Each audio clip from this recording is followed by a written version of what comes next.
कुमार लक्ष्मण और राम का दोनों का स्वभाव विपरीत है।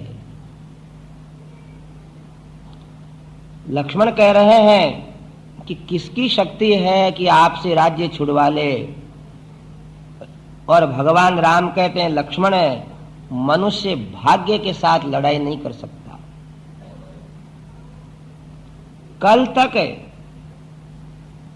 कल प्रातः काल तक जो मां केकई ये इच्छा रखती थी कि मुझे राज्य देने के लिए महाराज से सिफारिश करे, स्वयं प्रार्थना करे, उस केकई ने हमारे को वनवास देने के लिए, मुझे वनवास देने के लिए इतना प्रयत्न किया है। इसका अर्थ है हमारे अयोध्या के इस समय ठीक नहीं है। और लक्ष्मण इस तरह तुम हम परिवार के भीतर रहते हुए धनुष बाण तलवार गदा खड्ग उठा लेंगे तो हमारा स्मरणीय इतिहास नहीं बनेगा। रामायण में ऐसा चरित्र चित्रण किया गया है लक्ष्मण का कि नहीं अग्रज, आप ऐसा सोचते हैं, मेरा सोचना अन्य प्रकार से है। तुम्हारा सोचना क्या अन्य प्रकार से? कि ये महाराज दशरथ जो है मेरे पिता हैं, पर मैं तो गुणों के द्वारा आपके द्वारा जीत लिया गया हूं, मेरे सर्वस्व तो आप हैं। इन महाराज दशरथ को अभीष्ट यही है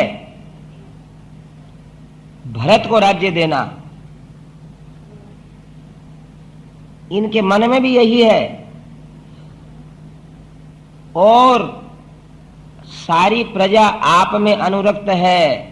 एतदर्थ महाराज दशरथ और केकई ने षड्यंत्र रचा है कि पहले आपके राज्याभिषेक की घोषणा कर देना और फिर केकई ने वरदान मांग लिया ऐसे रोते हुए आपको वनवास भेजने का नाटक करना। इसमें सत्य कुछ नहीं है।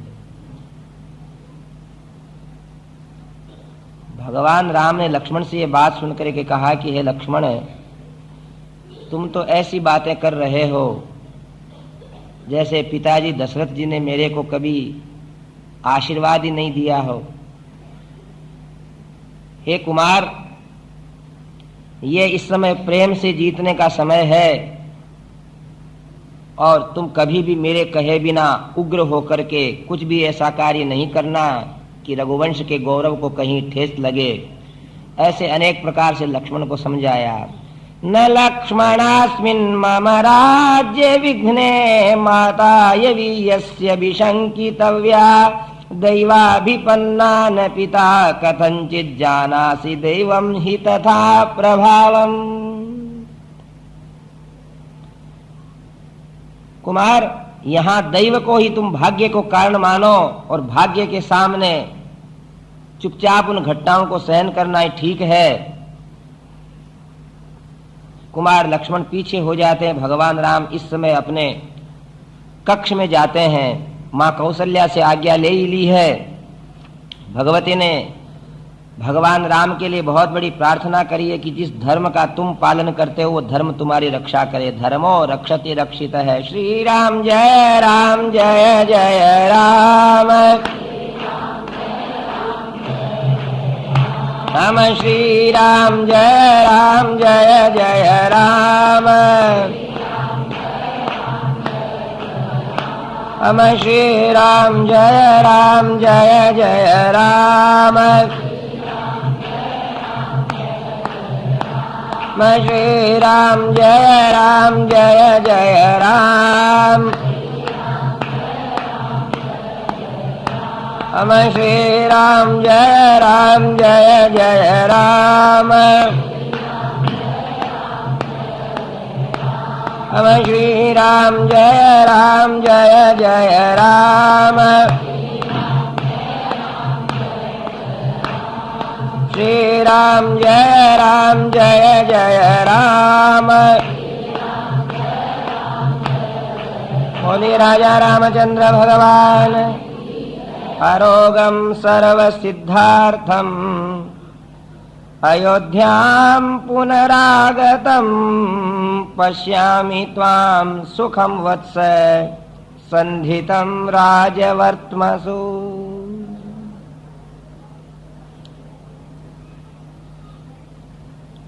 यही भगवती कौसल्या की महत्ता है कि धर्म उनके सामने सर्वोत्तम वस्तु है, जिसका पालन अनेक प्रकार के दुखों को सहन करके आंसू बहाते हुए भी करना अपना कर्तव्य समझते हैं। मां ने जब तिलक लगा दिया रघुनाथ जी के मस्तक पर, कठोर हृदय करके कह दिया कि बेटा प्रस्थान करो, और 14 वर्ष के बाद अत्यंत स्वस्थ और सारे कार्यों को सिद्ध करके जिस दिन पुनः मैं अयोध्या के राजमार्ग में इन अयोध्या के नागरिकों के द्वारा तुम्हारा स्वागत होता हुआ देखूंगी, वो सुप्रभात मेरे लिए है मेरे पुत्र कब आएगा।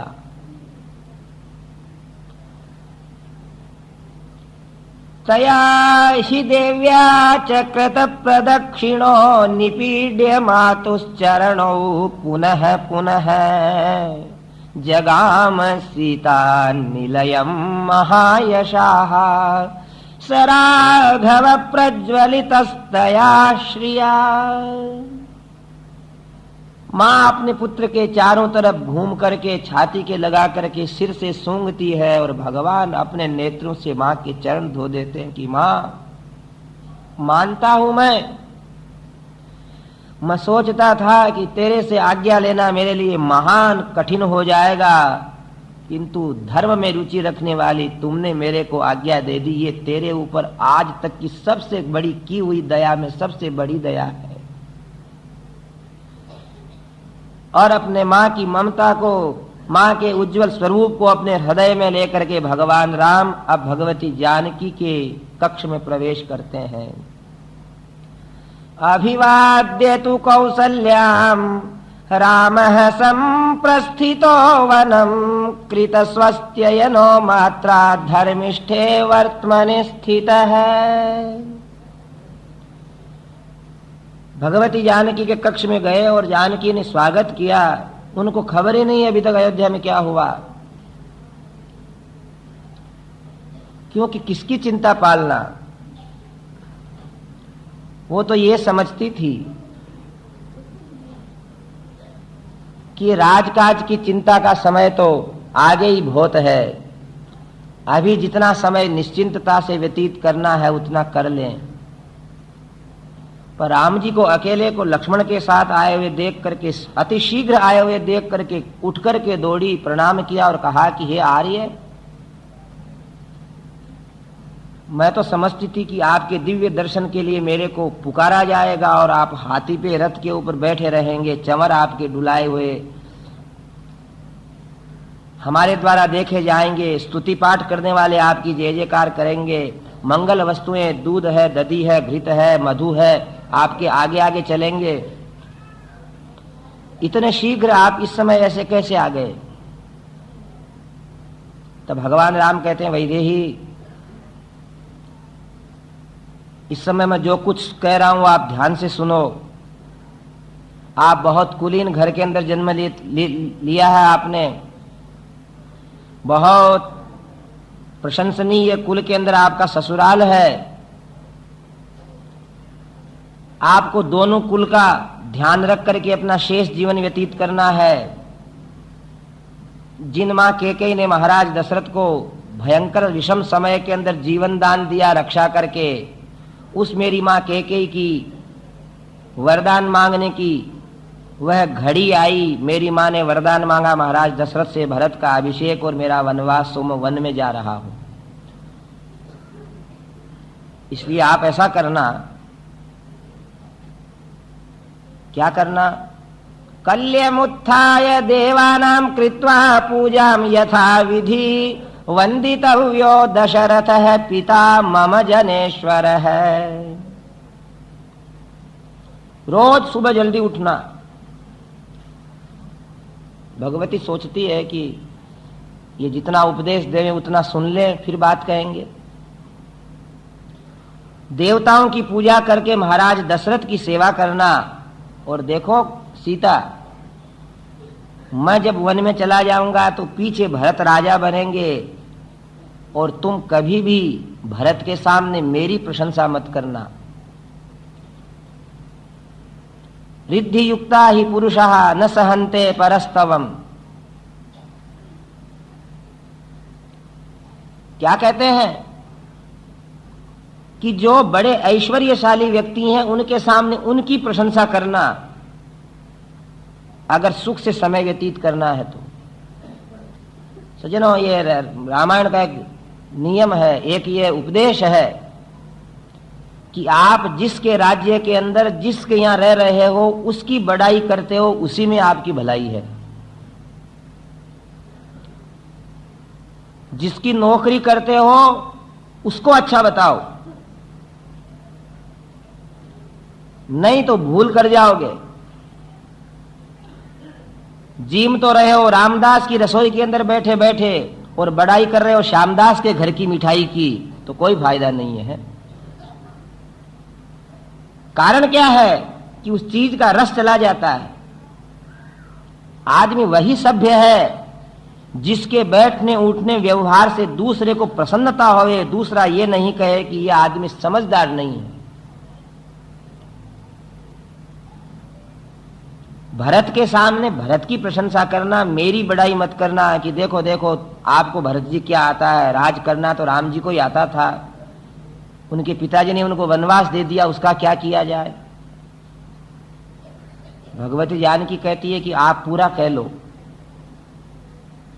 फिर कहा लक्ष्मण को, भरत को, शत्रुघ्न को, इनको पुत्र के समान स्नेह देती हुई आप माताओं की सेवा करना। अहं गमिष्यामि महावनं प्रिये त्वया हि वस्तव्यमिहैव भामिनी यथा व्यलीकं कुरुषेण कस्यचित् तथा त्वया कार्यमिदं वचो मम।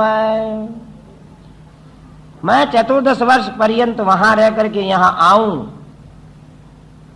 तब मुझे ऐसा कुछ भी सुनने को नहीं मिलना चाहिए कि जिससे आपके स्वभाव से मेरे माता पिता इनको किसी को विपरीतता का अनुभव हुआ हो।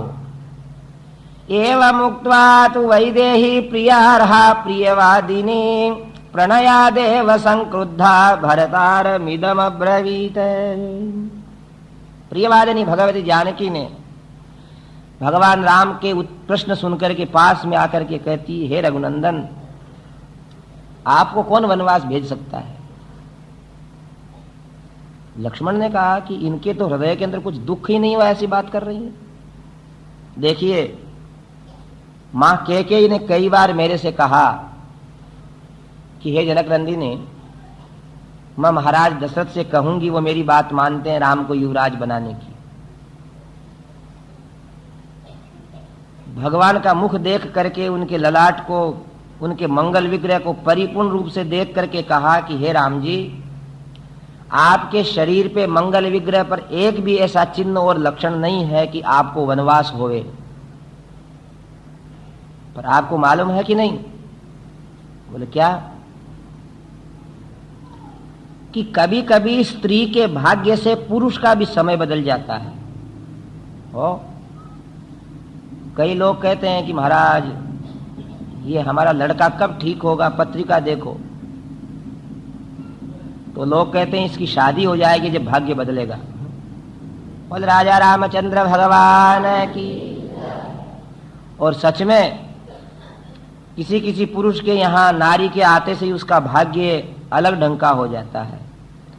तो सीता कहती है कि महाराज आपके भाग्य में तो वनवास कहीं लिखा ही नहीं है, पर मेरी माँ के यहाँ जितने भी ज्योतिषी आते, जितने भी सिद्ध तपस्विनियां आती, मेरा हाथ देखती। हे राम जी, मैं आपके चरणों की सौगंध खा के कहती हूँ कि मेरी माताजी से उन सब ने कहा है कि तुम्हारी गौरवशालिनी कन्या इतनी विलक्षण विचित्र होगी, पर इसके जीवन में वनवास ज्यादा लिखा है, इसलिए मेरे भाग्य से आपको वनवास मिला है। बोलिए रामचंद्र भगवान की। इसलिए मेरे को तो वनवास चलने की तैयारी करना। महाराज किसको उपदेश दे रहे हो? सीताराम जय सीताराम, बोलो सीताराम जय सीताराम, हम जय सिया राम जय जय सिया राम, मैं जय सिया राम जय जय सिया राम, हम जय सिया राम जय जय सिया राम, मैं जय सिया राम जय जय सिया राम,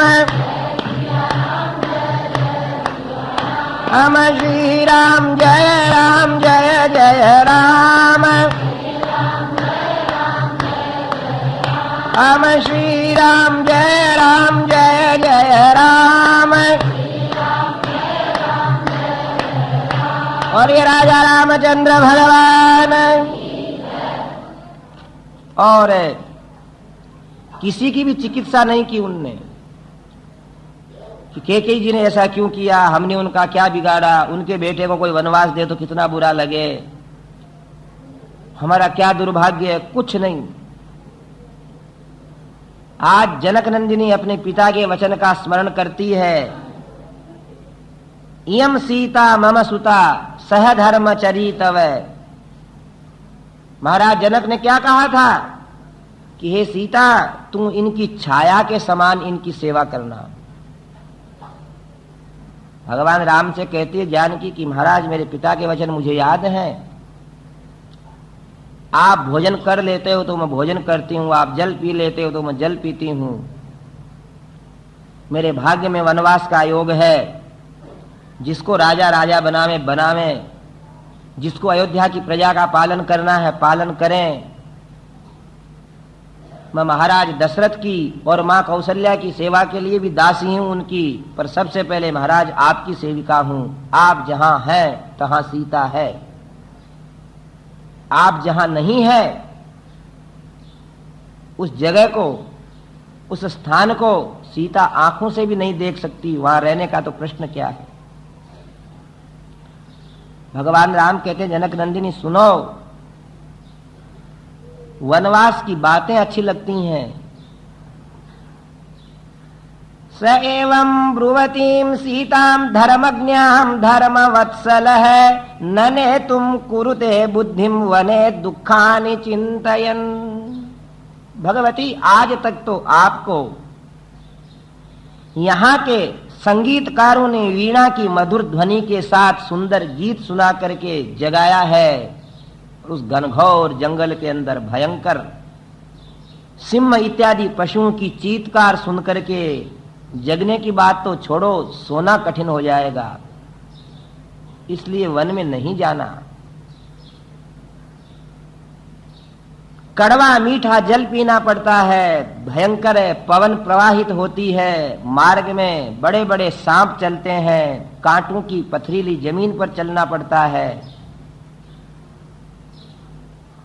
आप इस प्रकार सीधी सच्ची धर्म की पालन की बात करके मेरे लिए हे जानकी वन के अंदर संकट का कारण मत बनो, यही तुम धर्म का आचरण करो।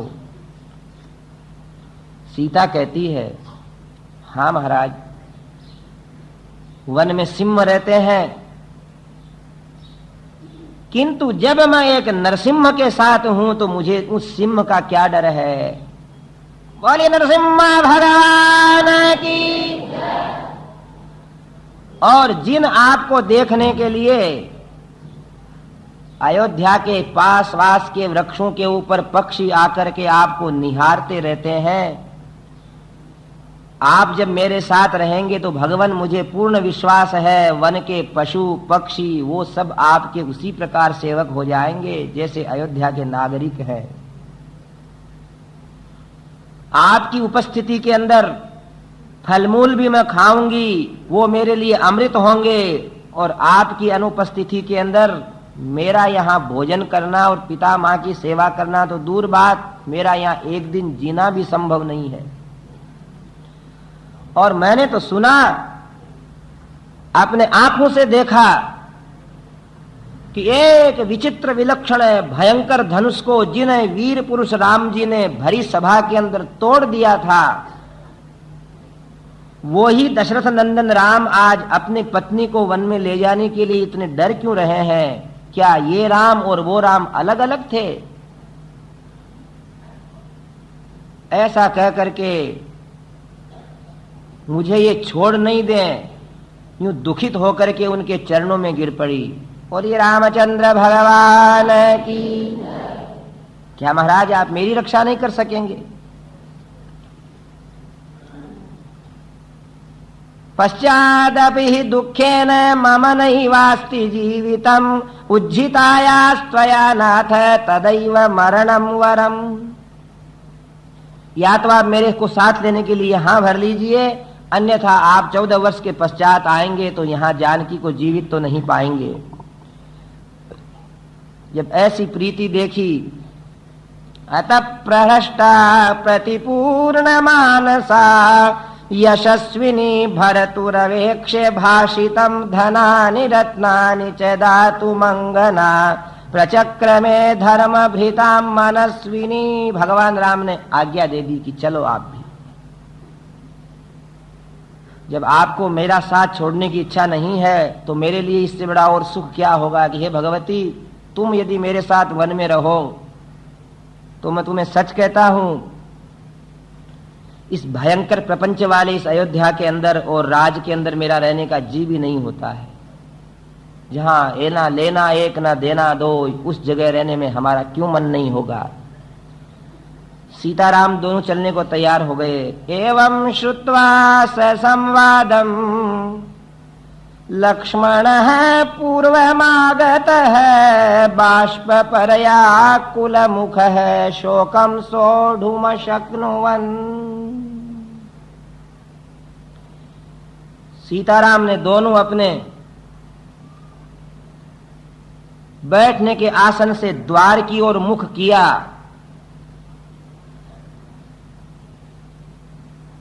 उसी समय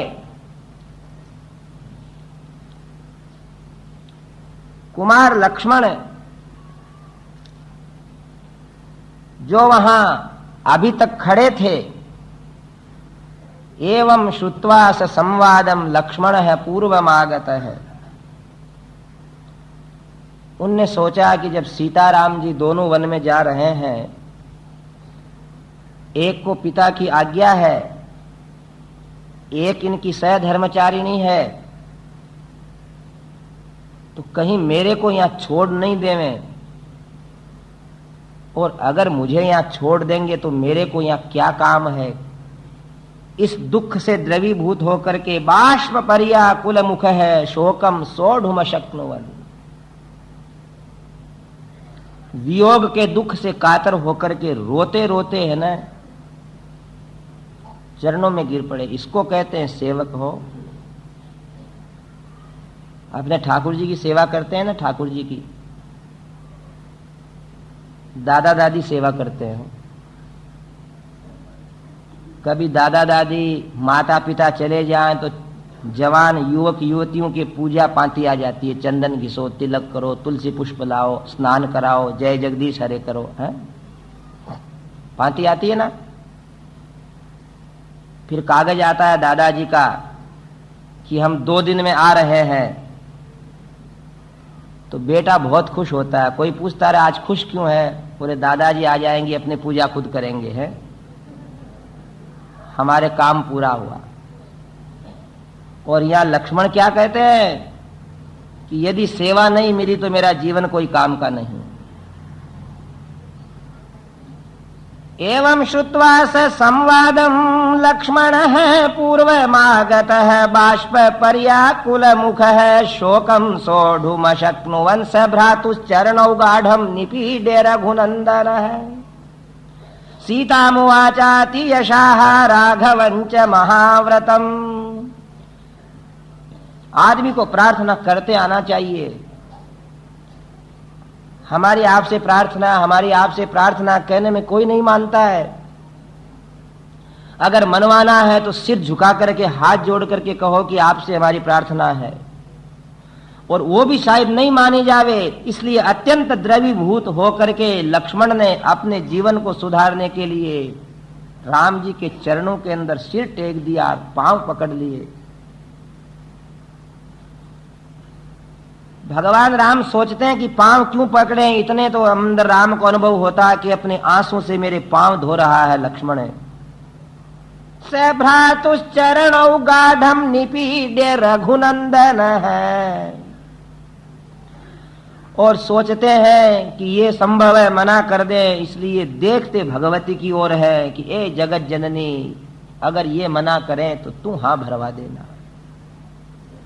इसको कहते हैं शास्त्र और वैष्णवता, कि हमें भगवान की सेवा अगर कोई प्रदान करने के लिए अनुमति दिलवाती है तो भगवती पराम्बा जानकी पांव भगवान के पकड़े हैं और प्रार्थना भगवती की ओर देख करके करते हैं। सीता मुआचाति यशाः राघवंच महाव्रतम। फिर भगवान की ओर देख करके कहते हैं, ए महाव्रती वीर, मैं आपका गुणों से जन्म से ही दास हूं, किंतु यदि ऐसे महापुरुष की सेवा न करूंगा तो किसकी करूंगा। मुझे रघुनंदन आपके अप्रतिम गुणों ने एक जन्म के लिए नहीं अनंत जन्मों तक आपका दास बना दिया है। हे महाव्रतधारी, कि कल जिनके पिता ने राज्य अभिषेक की बात की और आज जिनके पिता ने वन प्रदेश जाने की बात कह दी, और दोनों बातों को एक जैसे मानने वाले, पिता की आज्ञा को परम रूप से मानने वाले आप जैसे महाव्रती का मैं अनंत जन्मों तक दास और चरण किंकर बना रहना चाहता हूं। राम सीता दोनों देखते हैं उस लक्ष्मण को, सोचते हैं भगवान की अभी अभी कर्कश वाणी में बोलने वाले लक्ष्मण को मेरे प्रति कितनी अगाध श्रद्धा है। यदि गंतुम कृता बुद्धिर्वनम मृग गजायुतम अहम त्वानुगमिष्यामि वनमग्रे धनुर्धर है। यदि गंतुम कृता बुद्धिर, आपने वन में जाने की प्रतिज्ञा कर ही ली है तो आपका दास, आपने सुना था ना उस दिन कि जब भगवती कौशल्या एक दिन रात के अंदर राम लक्ष्मण छोटे ही थे, जगी 12-1 बजे कि मेरे पुत्र कपड़े ओढ़े हुए हैं कि नहीं, तो क्या देखती है कि गौर रंग वाले कुमार लक्ष्मण जागते हुए राम जी की ओर देख रहे हैं। मां कौशल्या पूछती है, लक्ष्मण क्या देख रहा है? बोले, मां तुम्हें बात कहूं क्या? बोले, कह बेटा। बोले, आगे 14 वर्ष तक जगने के लिए बचपन में ही जगने का अभ्यास कर रहा हूं। वो लक्ष्मण है जो बचपन से ही राम के पास सोए हुए जग करके देखते थे कि मेरे अग्रज को कोई प्रकार की शीत गर्मी इत्यादि की अव्यवस्था नहीं सतावे। और हे रघुनंदन, वन दिया है आपको महाराज ने, मया समेतोरण्यानि रम्यानि विचरिष्यसि पक्षिभिर्मृगयूथैश्च संघुष्टानि समन्ततः। कोई कष्ट नहीं होगा आपको, समय पर आपको जल मिलेगा, समय पर तृण की बनाई हुई शैया मिलेगी। मेरे साथ रहने से आपको वन प्रदेश भी राज्य से अधिक सुख देने वाला होगा। भगवान राम हाथ से मना करते रहे, लक्ष्मण नहीं, लक्ष्मण नहीं। तो एकदम बोलते हैं कि मालूम पड़ता है पिछले दिनों में मैंने आपकी सेवा ठीक से नहीं की। तब भगवान श्री राम कहते, नहीं, स्निग्धो धर्म रतो धीर है सततम सत्पथे स्थित है प्रिय है प्राण समो वश्यो विजयश्च सखा च में। स्निग्ध है धर्म रतो धीर है, हे रघुनंदन लक्ष्मण, तू अत्यंत मेरा प्रिय भाई है, सेवक है, प्राणों से बढ़कर प्यारा है, जितेंद्रिय है, मेरा कहना मानने वाला है। अब भगवान ने थोड़ी उसकी परीक्षा लेना शुरू करी कि लक्ष्मण, जो आज तक हमारे पिता समस्त प्रकार के सुख सुविधाओं की वृष्टि हमारे जीवन में करते थे, वो अब हमारे नहीं रहे। तू वन चला चलेगा, मैं वन चला जाऊंगा, तो पीछे मां कौशल्या की कौन रक्षा करेगा? भरत के मन में कुछ हो गया तो बोले अग्रज उसकी चिंता मत करो, भरत के मन में कुछ हो जाए तो मैं जहां हूं वहां से आकर के ठीक कर दूंगा, मुझे समय नहीं लगता। अब रही बात मां कौशल्या के पोषण की, कहा वीर, जिसने आप जैसे श्रेष्ठ धनुर्धारी महाव्रती को जन्म दिया है, उस मां की रक्षा करने में तुम और हम क्या समर्थ हैं? वो तो स्वयं ही समर्थ है। अब तो रोने लग गए। कुरुष्व माम अनुचरम वैधर्म्यम नेह विद्यते कृतार्थो हम भविष्यामि तव चार्थ है प्रकल्प्यते। कुरुष्व माम अनुचरम, मेरे को सेवक बना लो। और बड़ी विलक्षण बात महर्षि कहते हैं कि हे प्रभो, इसी में सार है कि जीव आपका बन जावे, मेरा भी कल्याण हो जाएगा और आपका भी कार्य सिद्ध हो जाएगा। धनुरादाय सगुणम खनित्र पिटकाधर है अग्रतस्ते गमिष्यामि पंथानम तव दर्शयन।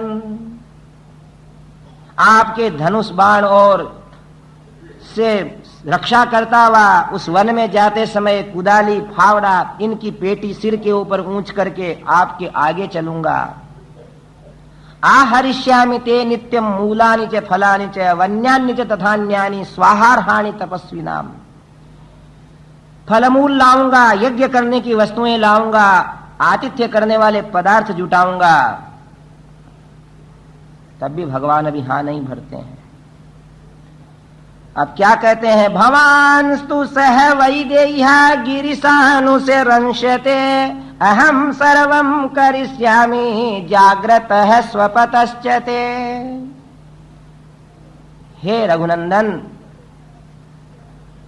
आप तो भगवती वैदेही के साथ उनकी सन्निधि में वन प्रदेश के अंतर्गत गुफाओं के अंदर रम्य वनस्थली में पर्णकुटी में जहां आपको अच्छा लगे आप तो वहां विराजना और दया निधान दया करो। आपके चरणों की सौगंध खाकर के कहता हूं कि आपके जगते हुए और आपके सोते हुए 24 घंटा मैं आपका सेवक रात दिन आपकी सेवा करूंगा, अहरनिश। ऐसी प्रतिज्ञा करते से ही तो भगवान राम बोलिए लक्ष्मण कुमार की। इसको कौन छोड़ सकता है?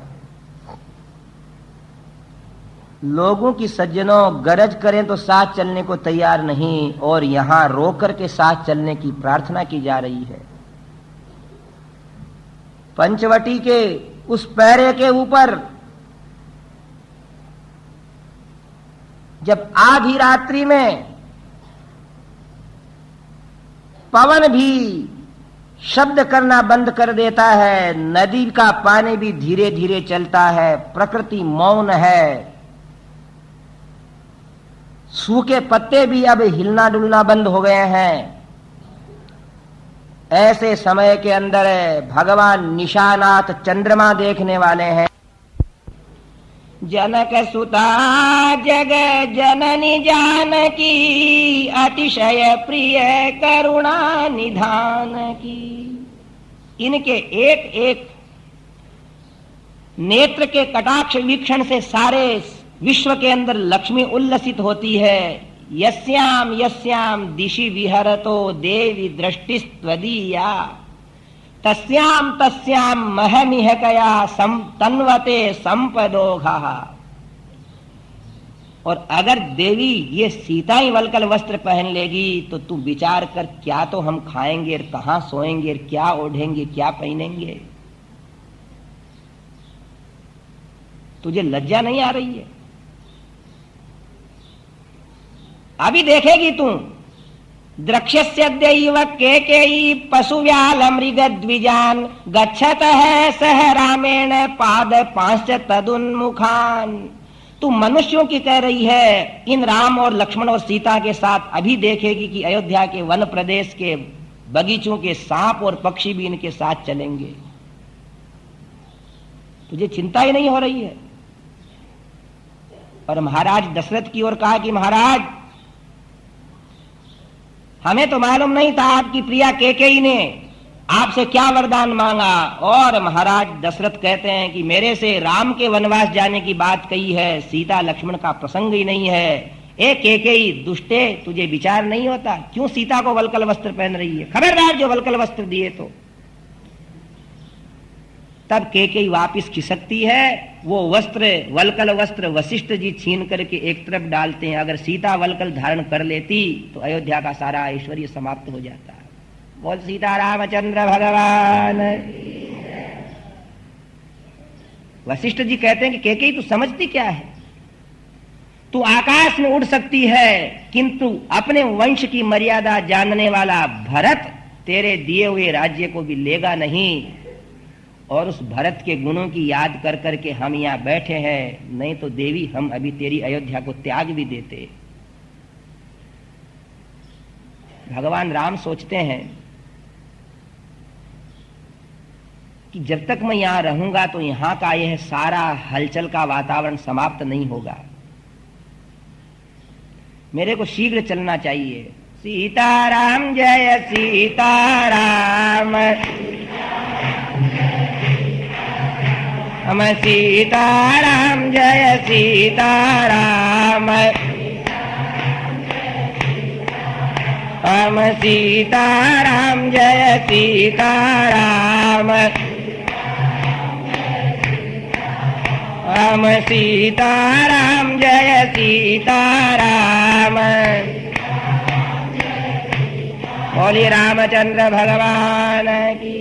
महाराज दशरथ सुमंत्र से कहते हैं, सुमंत्र और एक ही तू बीच में बोलना मत। अब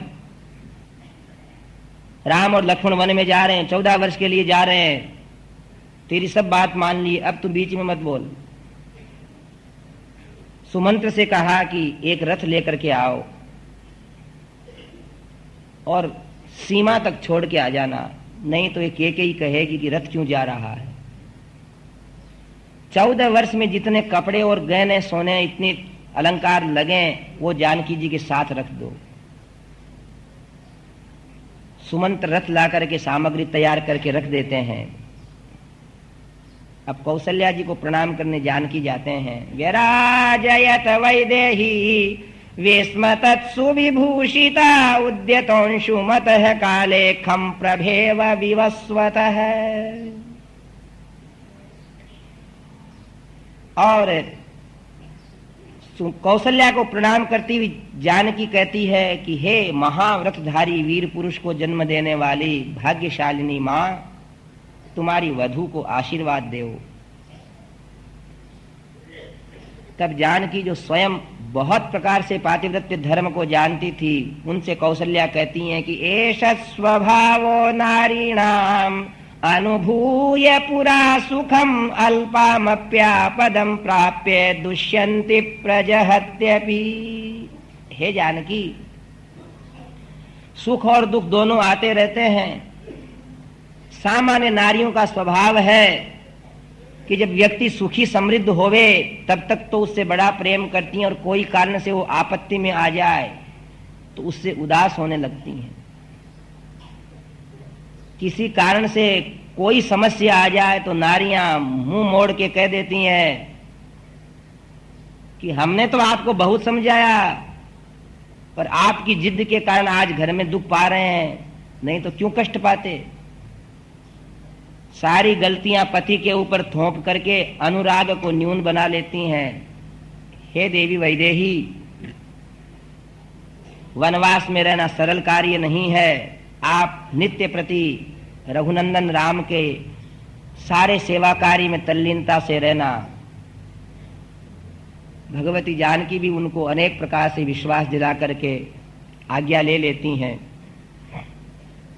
अब वो जितने भी परिवार के लोग बैठे हैं, माताएं बैठी हैं, उनसे भगवान राम एक एक मां को हाथ जोड़ करके सबके दर्शन करके कहते हैं, संवासात् परुषं किंचित अज्ञानादपि यत् कृतं तन्मे समपुजानीत सर्वांश्चा मंत्रयामि वह। कि हे माताओं, 14 वर्ष के बाद मिलेंगे, क्या परिस्थितियां होंगी, किंतु बचपन से लेकर के ज्ञात अज्ञात, बचपने से भूल से अगर मुझ राम ने आपका कोई अपराध किया है तो मुझे क्षमा करना और मेरे को जाते वो को आशीर्वाद देव। मूरज पणव मेघ घोषवद दशरथ वेश्म बभूव यत्पुरा विलपित परिदेवनानुकूलम व्यसनगतम तदभूत सुदुखितम। और उन समस्त माताओं ने राम जी का यह मृदु वचन सुन करके ऐसा रोना शुरू किया कि ए राम, अपराध तो होते हैं दुनिया के दूसरे व्यक्तियों से, आप जैसे व्रतधारी वीर से कोई अपराध थोड़े होते हैं। उनसे आज्ञा लेकर के महाराज के पास आए। अथ रामश्च सीता च लक्ष्मणश्च कृतांजलिः उपसंगृह्य राजानं चक्रुरदीना प्रदक्षिणं। श्रीराम जय जय राम, श्रीराम जय जय राम, श्रीराम जय जय राम, श्रीराम जय जय राम। हम बोलो श्रीराम जय जय राम। हम श्रीराम जय जय राम। हम श्रीराम जय जय राम। बोलो श्रीराम जय जय राम। हम सीताराम जय सीताराम। बोलिए राजा रामचंद्र भगवान की। अथ रामश्च सीता च लक्ष्मणश्च कृतांजलिः उपसंगृह्य राजानं चक्रुरदीना प्रदक्षिणम्। राम लक्ष्मण सीता ने महाराज दशरथ की परिक्रमा की, उनकी आज्ञा हो चुकी थी, आगे बढ़े। कौशल्या को प्रणाम किया, सुमित्रा को प्रणाम किया। लक्ष्मण ने वैसे किसी से पूछा ही नहीं था, पूछने वाले तो जा भी नहीं सकते, तो सोचते हैं कि पीछे घर का क्या होगा, वो क्या सेवा करने जाएंगे। तम वंदमानम रुदती माता सौमित्रिमब्रवीत हितकामा महाबाहुम मूर्धन्युपाघ्राय लक्ष्मणम। सुमित्रानंदन लक्ष्मण जब प्रणाम करने लगा और आज्ञा मांगी, तो आज अयोध्या के समस्त नागरिकों के तो दुख के आंसू बह रहे हैं, पर सुमित्रा के आंसू बह रहे हैं, पर वो दुख के नहीं, वो प्रशंसा के हैं। बोला मां मुझे आज्ञा है जाने की। बोले कौन मां? मैं तेरी मां। ए लक्ष्मण है, माता रामो मत पिता रामचंद्र है, स्वामी रामो मत सखा रामचंद्र है, सर्वस्व में रामचंद्रो दयालु रे, नान्यम जाने नहीं वे जाने न जाने। ए लक्ष्मण है, तुझे अगर सच्चा ज्ञान लेना है और सच्ची सीख लेना है तो बेटा मैं आज तुम्हें भी दे देती हूँ और दुनिया वालों को भी दे देती हूँ। संसार में अगर कोई है माता पिता तो भगवान है। मात पिता तुम मेरे शरण गहूं किसकी,